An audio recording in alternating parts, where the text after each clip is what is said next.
Hey everyone, Rob here, ready for more bird watching. Today I'm at Brisbane Airport. You might be wondering, why am I here? Well, there's a really good bird watching location just 10 minutes walk away. So whether you're a local or you're a visitor from somewhere else, come with me and let's find some birds. Okay, here we go.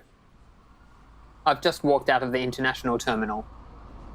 To get here from the arrival and departure halls, take the lift or escalator down to level 1, then head north, following the signs to the passenger pickup area.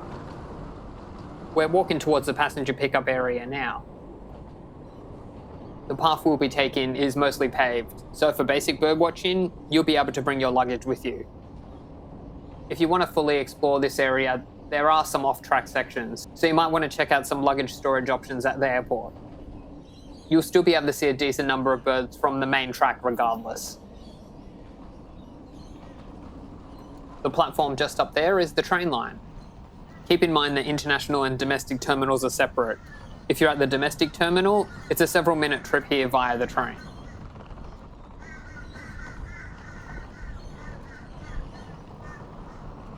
Okay, we've arrived at the passenger pickup area. There isn't actually that much further to go. But let's speed things up a bit. The reserve that we're walking to has many wetland and bush birds. The average number of species I typically identify here is around 50. I can hear quite a few birds already. And I've just found our first one. It's up on this light post. These light posts are popular observation points for birds. This is a white-faced heron, a common waterbird found across most parts of Australia. Let's continue on. Not much further now. We'll cut across the car park. Over the noise of the traffic, I can hear an Australian magpie. They can project their songs really long distances, so it could be anywhere. We're now crossing Lobelia Circle. And we're on the home stretch. And this road here is Airport Drive. There's no formal pedestrian crossing here, so traffic won't give way to you. Be careful when you cross. Okay, we finally made it. Now let's have a look around. International viewers may recognize the form of this one. It's the little pied cormorant. Some countries refer to cormorants as shags. You often see these guys drying off with their wings spread wide. That's because their plumage has evolved to soak in water rather than repel it.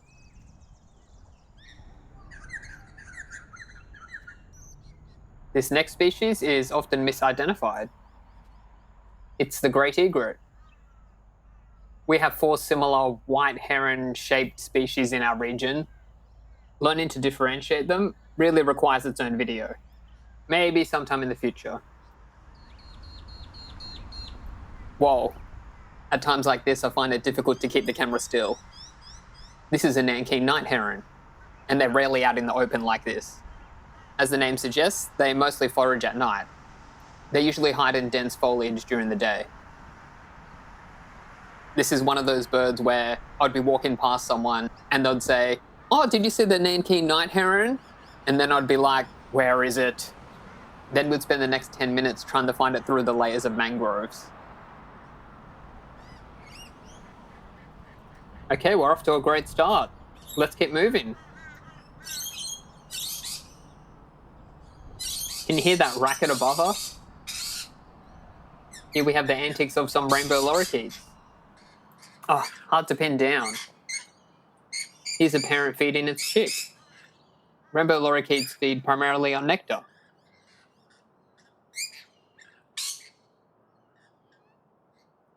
See that patch of land in front of us? If it hasn't rained for a while, you could walk across, but I wouldn't recommend it. It's muddy and unstable, and we really want to avoid flushing any birds here. We don't want to scare the birds so they fly towards the runway. Ah, we have a bird right in front of us. And here it is, the Australasian darter. Notice how they have a pointed bill? They use that to stab fish. Once they do that, they'll flip the fish up in the air, they'll catch it in their mouths, and then swallow it whole. Can you hear that ticking sound? There's a bird hiding in the reeds in front of us. It's the Australian reed warbler. They love to hide in dense reed beds. So typically you only hear them. This is probably the best view you're going to get, sorry. Let's continue on. We're now approaching the Sir Charles Kingsford Smith Memorial. Sir Charles piloted the first trans-Pacific flight, the first flight from Australia to New Zealand, all the way back in 1928. Let's have a quick detour. So we're going to head straight first. This bird on the roundabout isn't what some people call a bin chicken. It is a close relative though. It's a straw-necked ibis. In the right light, the plumage reflects an array of rainbow colours.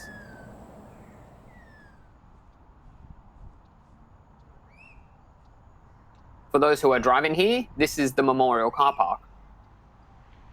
Just keep in mind that it is 2p, so you're only limited to 2 hours free parking. Close to the road, we have a magpie lark. Confusingly, they're not closely related to the Australian magpie at all. Another one of our confusing bird names. They're also known as peewees, from the call they make. Peewee, peewee, peewee. I don't think it likes my imitation. Whoa. Well, I've cowered back to the earlier junction. Magpie larks can swoop if you get close to their nests. They generally won't make contact though. We have a few birds in Australia that swoop, and generally if you back away from their nest, after you've walked about 100 meters away, they tend to back off. Anyway, who have we got up here? It's not a common pigeon or rock dove. It's our native crested pigeon. This species used to only be found in open woodlands. But over the last few decades, they've really taken a liking to suburban and urban life. And moving down to the ground, we've got an Australasian swamp hen. This species can be found in most parks around Brisbane.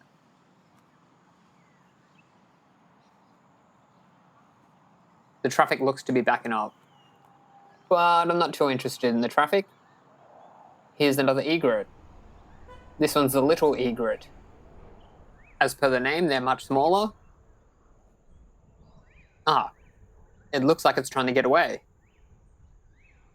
It doesn't look like it's gone far. Let's try and follow it.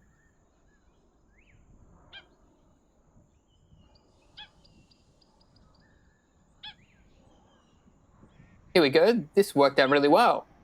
The two birds on the left, those are little egrets, and the one on the right is a great egret. You can really tell the size difference now. Now we just need the plumed and the cattle egret, then we'll have all the white egrets for Australia. This species likes to yap a lot.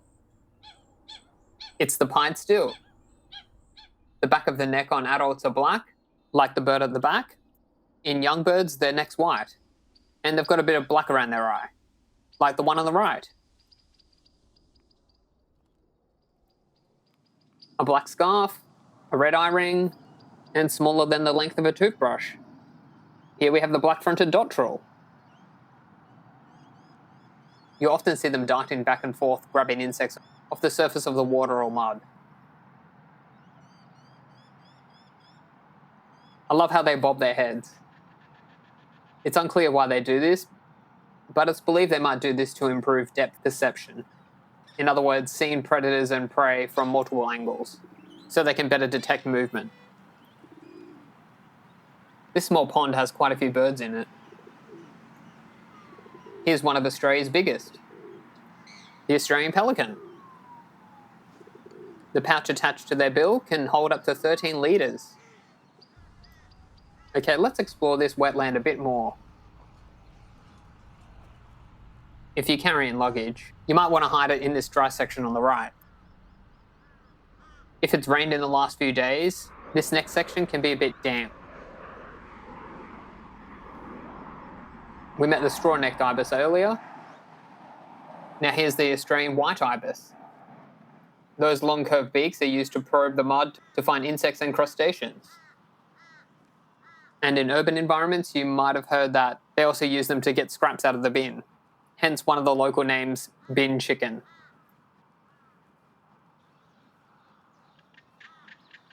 Looking over at the reeds, this species is often confused with the swamp hens we saw earlier.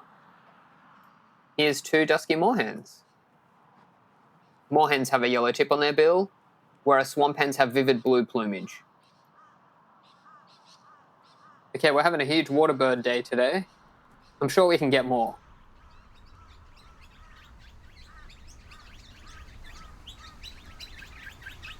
There's a lot of noise coming from these bushes.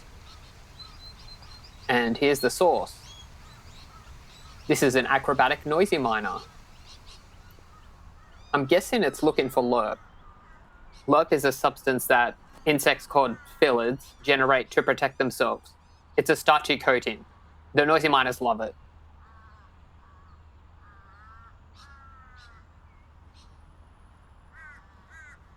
I can see quite a few birds at the back. Let's zoom in. Here's a few chestnut teal male in breeding plumage. You can really see when the light hits their head, it really brings out those metallic greens.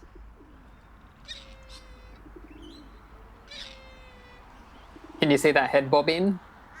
This is a courtship display. Looks like the guys are trying to outcompete each other. And there goes a young one, giving it a try.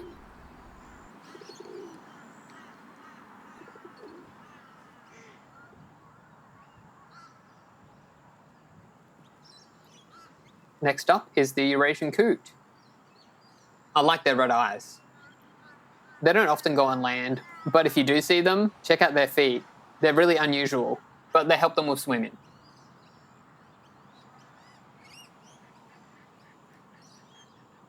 Here's another cormorant. This one's all black with facial markings, so it's a great cormorant. Look at that wingspan. As mentioned earlier, they use this to dry off. Great cormorants can be found in a lot of places across the world. Australia, New Zealand, Europe, Asia, and Africa. We're getting all the good comparisons today. This is the little black cormorant. It's similar to the great, except it's smaller and lacks the facial markings. In this light, you can see that it's not purely black. You can see that it has white spots on its face, and its plumage is quite shiny.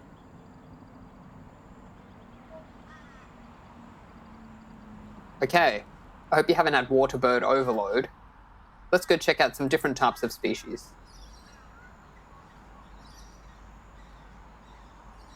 Here's one of our common black and white birds. It's the willy wagtail. This one looks to be trying to catch small insects on the water's edge.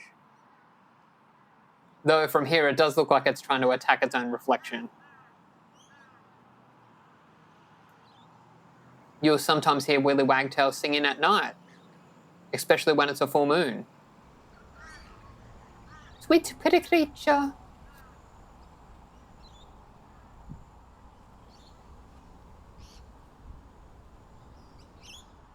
I see a bird perched in this casuarina.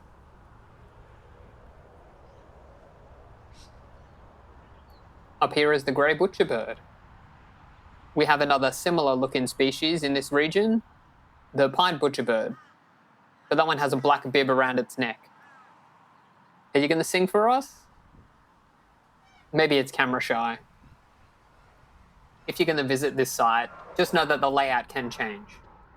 For aircraft safety, the water may be drained or the landscape altered. This is to deter a small number of problematic bird species. Most of the species here don't pose a risk though. It's a delicate balance. More details in the notes if you'd like to learn more. I can hear the song of some Fairywrens. Let's go find them. Here they are. Well, we don't have a male in breeding plumage, but these are brown and lack markings around the eyes, so these are red-backed Fairywrens. And here's the male. These two are checking each other for fleas and ticks. They also do this to improve social bonds. There's also a few spots along this corridor where the trees open up and you can see the creek. I found if you have a peek through these openings, you can often find hidden birds. Like this one. This is an Australasian grebe. After the chicks hatch, they'll climb into their parents' backs and they'll ride around for a few weeks until they learn to feed themselves. This is very lucky. This is a spotless crake. They're very secretive and rarely come out into the open. My camera doesn't handle low light well, so the quality isn't so great, but I hope this provides a good enough view. This is a small reserve, but there's still plenty more to see.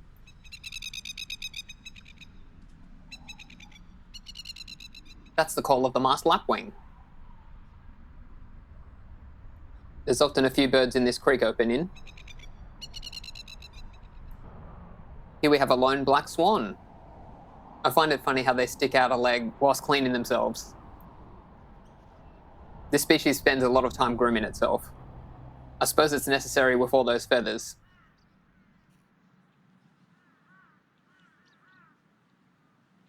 Close by, we have the welcome swallow. They're easy to confuse with the similar looking tree and fairy martins. The key is to look at the tail. If it's forked, it's a welcome swallow. If it's flat or rounded, then it's a martin. That was a darter and a little pied cormorant that just flew off.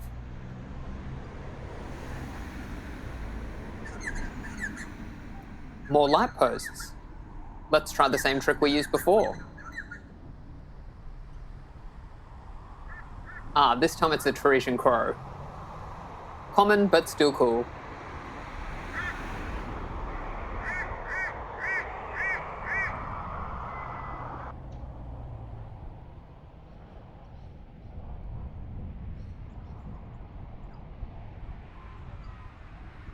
We've got someone hiding in this grass over here.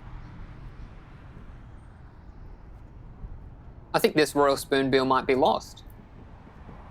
They're typically seen near water, though I suppose we did see them on land during our mini-pea walk.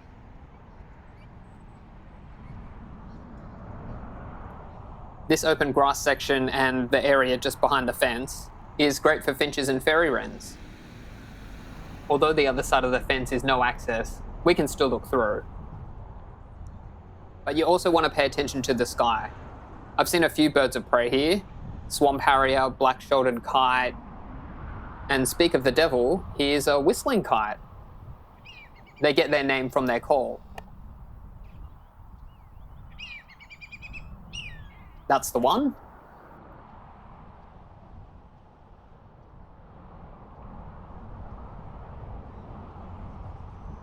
You might be familiar with this species now.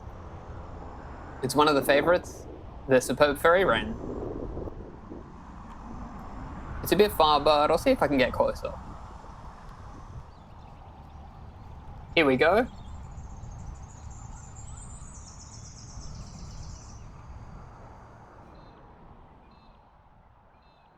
Okay, tally time. In just under 2 hours, I've managed to track down 59 bird species. That's impressive for a site that's not well known. As per usual, I've included the eBird checklist and a map of the site in the video description. And this is the end of the road. The track we're walking on ends at this bridge, so you'll need to return back the way you came. And we're done. Thanks for joining me at Brisbane Airport. If you haven't done so already, please like and subscribe. For those visitors to Brisbane, safe travels, and to everyone, Happy bird watching, and I'll catch you next time. Bye!